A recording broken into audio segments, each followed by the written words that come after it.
Assalamualaikum warahmatullahi wabarakatuh. Bismillahirrahmanirrahim. Alhamdulillahirrahmanirrahim. Assalatu wassalam ala rasulillah Muhammadin wa ala alihi wa ashabihi ajma'in. Anandaku semua, semoga dalam keadaan sehat.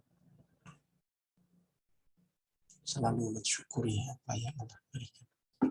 Baik, dalam kesempatan ini, Ari membatasi perjumpaan, belum memungkinkan apalagi blended gitu ya. Jadi Pak Arif merekam terkait dengan sistem urinaria. Sistem urinaria. Jadi apa yang kita bahas nanti sebagian juga Anda harus baca. Jadi Pak Arif hanya terbatas ya, dalam menyampaikan di video pembelajaran ini. Jadi terkait dengan ginjal, fungsi ginjal tampak sebagai buah kacang buah kacang.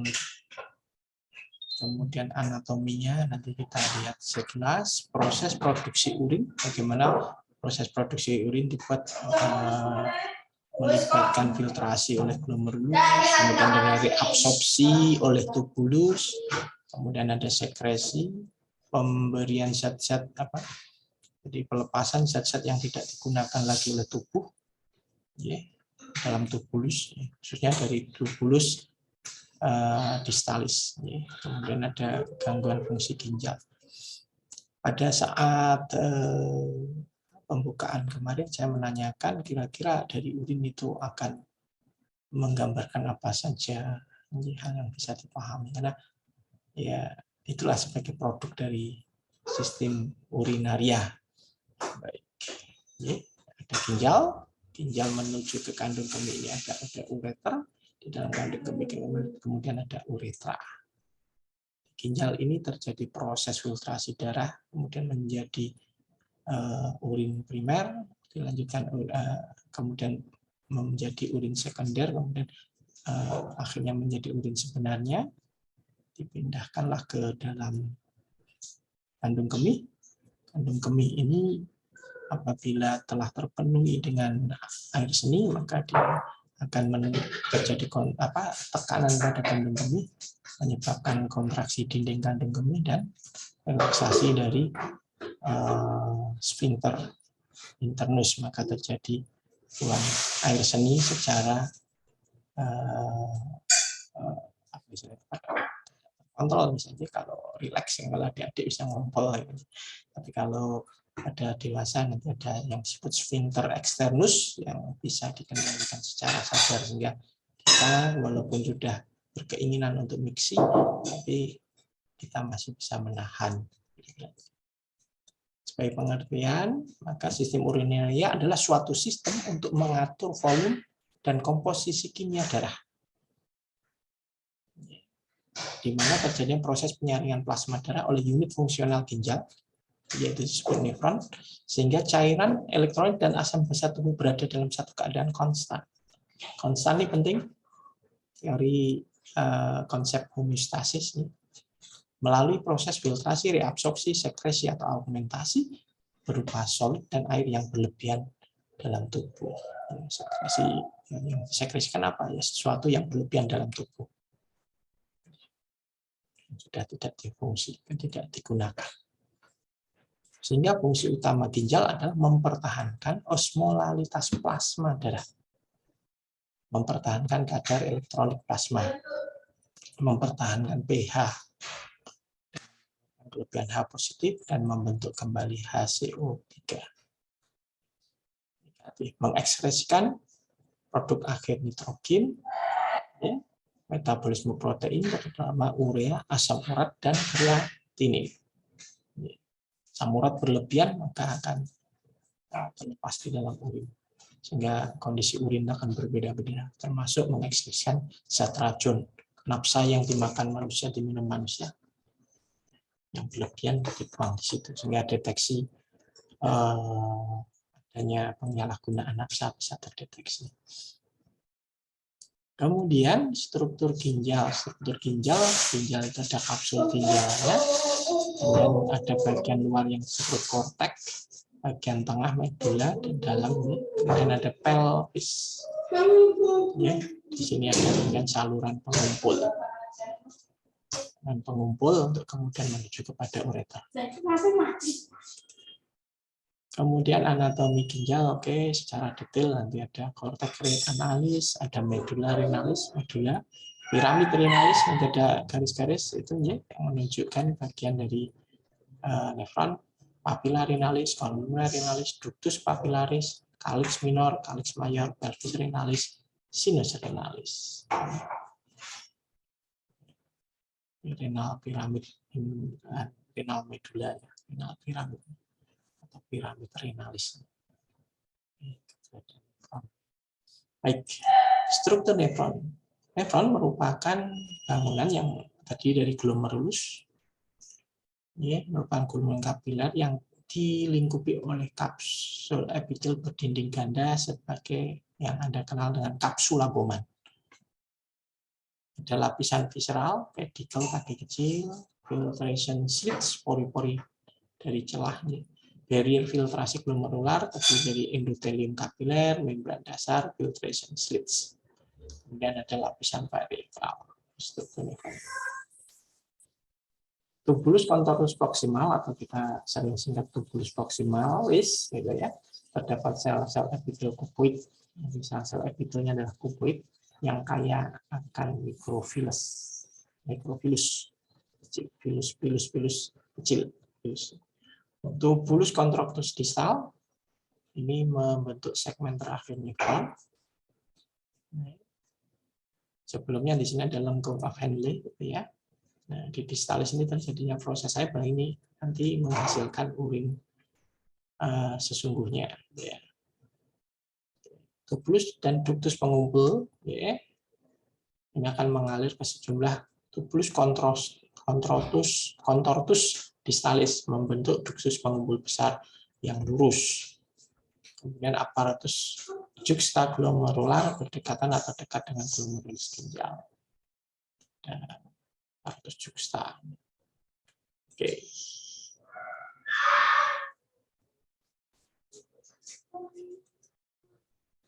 Gambarannya.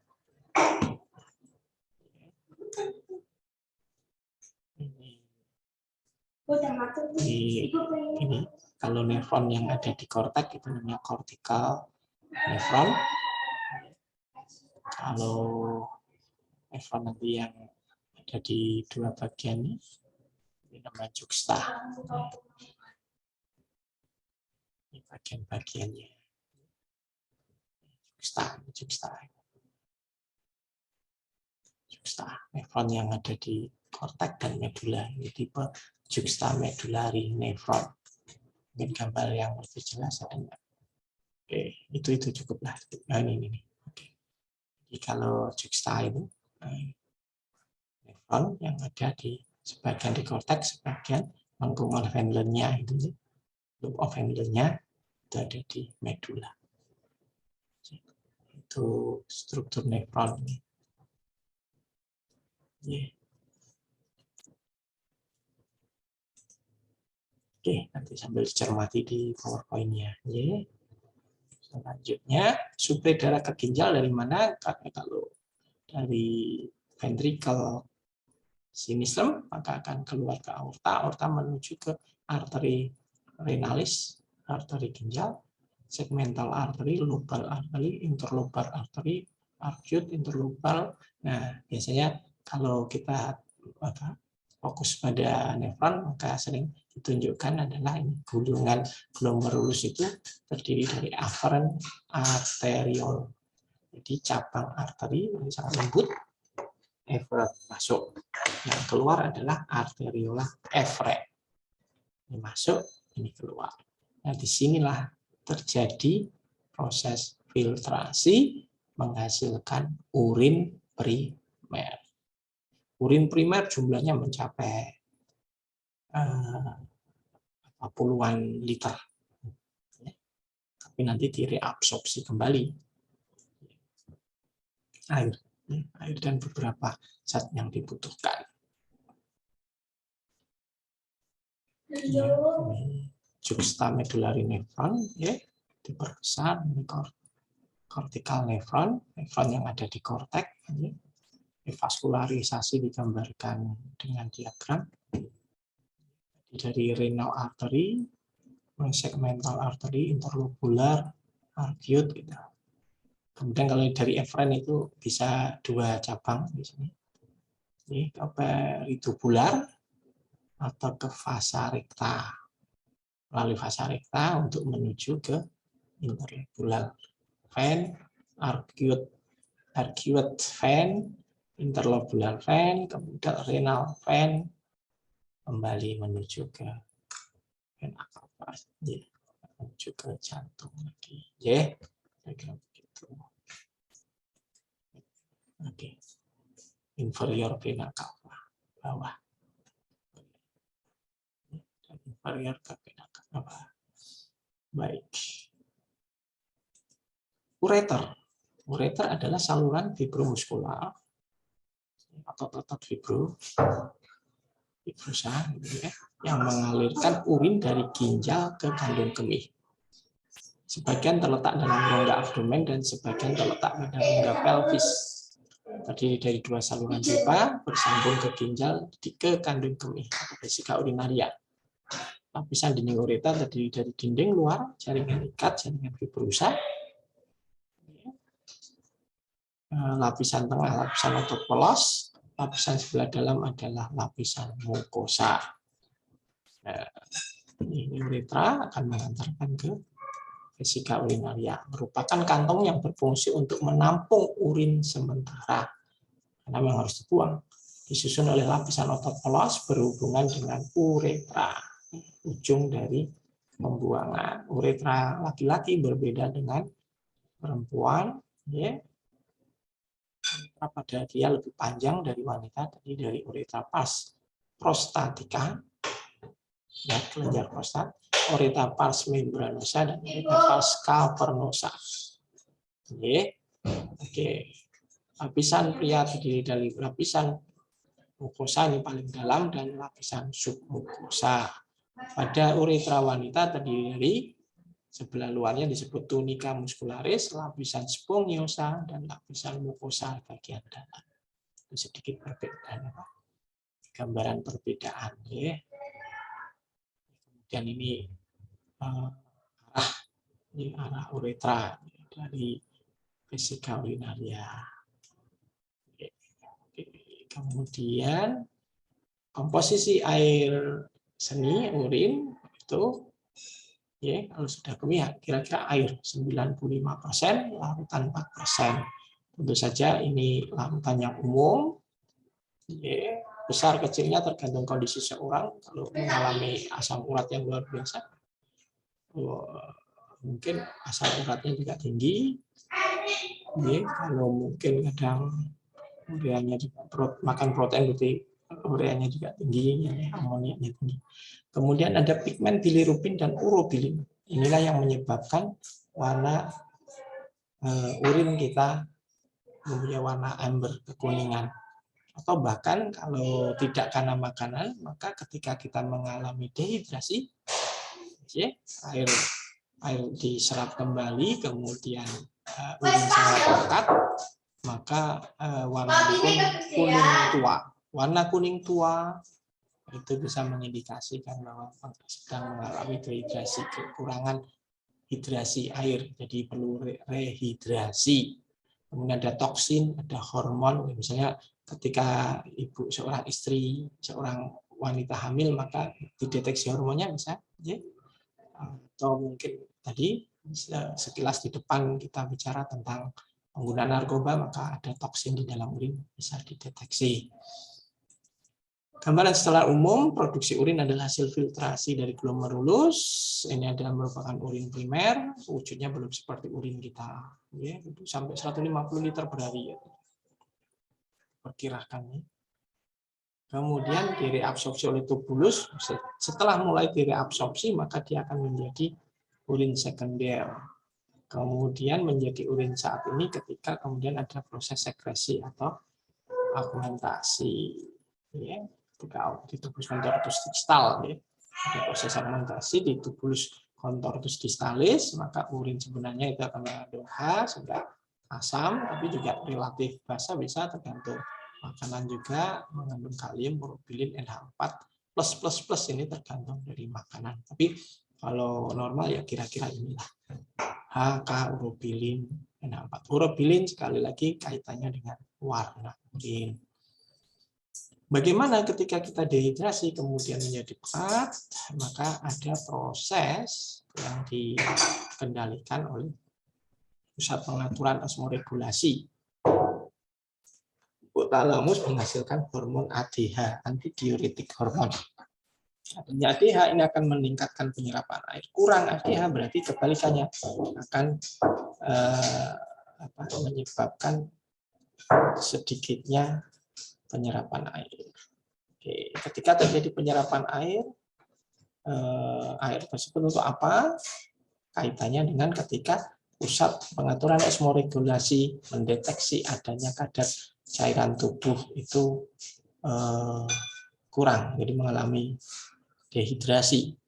Maka cairan tubuh tersebut dipenuhi dengan cara ADH merangsang untuk tubulus pengumpul, tubulus kolektivus, untuk terjadinya penyerapan air kembali. Sampai mana batasnya? Sampai memulihkan kekurangan cairan tubuh. Selain juga pusat pengendalian, selain melalui proses ini adalah biasanya kita kalau dehidrasi juga akan mengalami kehausan. Nah, ketika kita minum kadar cairan tubuh normal, maka akan memberikan umpan balik atau memberikan informasi pada pusat pengaturan regulasi bahwa ADH cukup, tidak harus diproduksi secara berlebihan untuk penyerapan air terjadi normal kembali. Jadi pengaturannya demikian.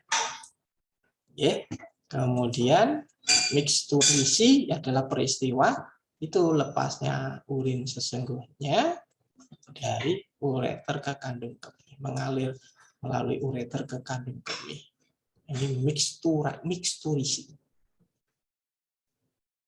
Nah, ketika ini kemudian mengisi kandung kemih, keinginan buang air kecil itu disebabkan karena tekanan di dalam kandung kemih.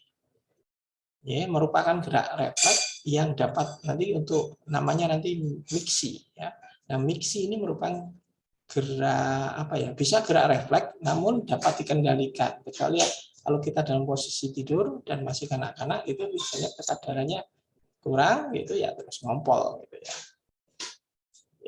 Itu miksturisi itu dari ureter ke kandung kemih. Nah, kemudian miksi itu kencing, gitu ya. Urin dihasilkan 1-2 liter per hari. Jadi kenapa kemudian ada anjuran minumlah 2 liter dalam sehari, ini dikaitkan juga kebutuhan untuk air yang dibuang. Walaupun ini juga nanti tergantung posisi seseorang, dehidrasi, kemudian kondisi panas dan sebagainya. Nanti silakan dibaca dan saya ada persoalan terkait hal ini. Air kemih, distensi kandung kemih itu sampai 250 cc. Jadi kalau 2 liter berarti kemungkinan kita buang hajat ya sampai 8 kali sehari. Mungkin begitu, 8 kali. Nah, kalau ini penuh, maka akan terjadi stres, tekanan pada reseptor yang memicu adanya refleks kontraksi di lingkaran kemih dan relaksasi sphincter internus. Nah, kalau relaksasi, kemudian akan terjadi pengosongan kandung kemih, miksi itu terjadi. Oke. Sphincter internus relaksasi, kalau sphincter externus relaksasi, maka terjadi pengosongan kandung kemih. Tapi kalau karena secara sadar sphincter externus itu bisa kita kendalikan, nah dikontraksikan misalnya, ini akan terjadi penahanan miksi. Jadi misalnya Anda di dalam kelas baru ngobrol asik, sebenarnya sudah ada tanda-tanda ingin miksi gitu. Tetapi kemudian otot sadar Anda, jangan dulu, itu ditahan gitu ya. Akhirnya terburu-buru. Nah, apa efeknya itu menjadi permasalahan barangkali ketika Anda nanti mengajar itu menjadi sesuatu yang bisa didiskusikan dalam problem based learning misalnya gitu. Apa bahaya dari menahan diksi? Jadi rangsangannya apa? Rangsangannya dipisu oleh stres reseptor kandung kemih. Jadi di dalam kandung kemih itu ada reseptornya yang menyebabkan nanti dia kontraksinya kandung kemih dan relaksasi sphincter internus dihantarkan melalui serabut-serabut saraf parasimpatis.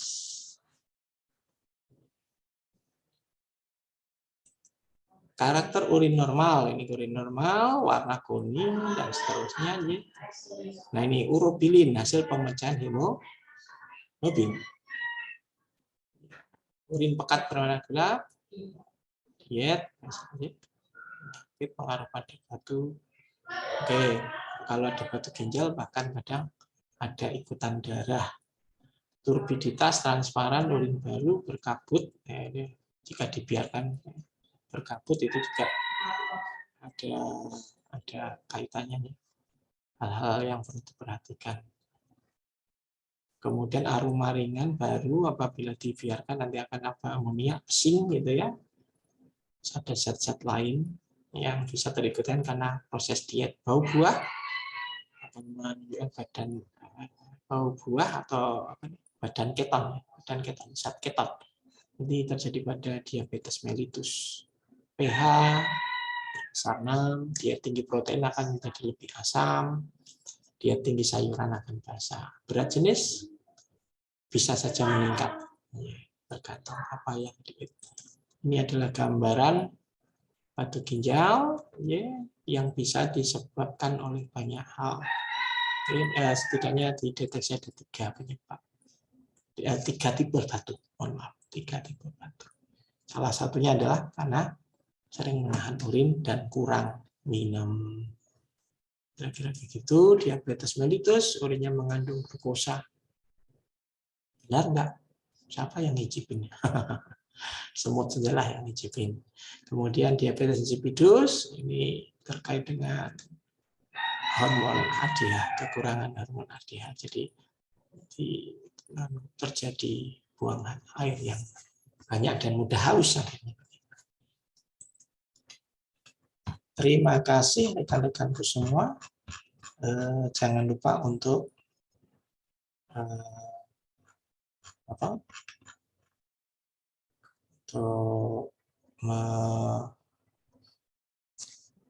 mencermati PowerPoint yang ada. Wabillahi taufiq wal hidayah. Saya juga Assalamualaikum warahmatullahi wabarakatuh.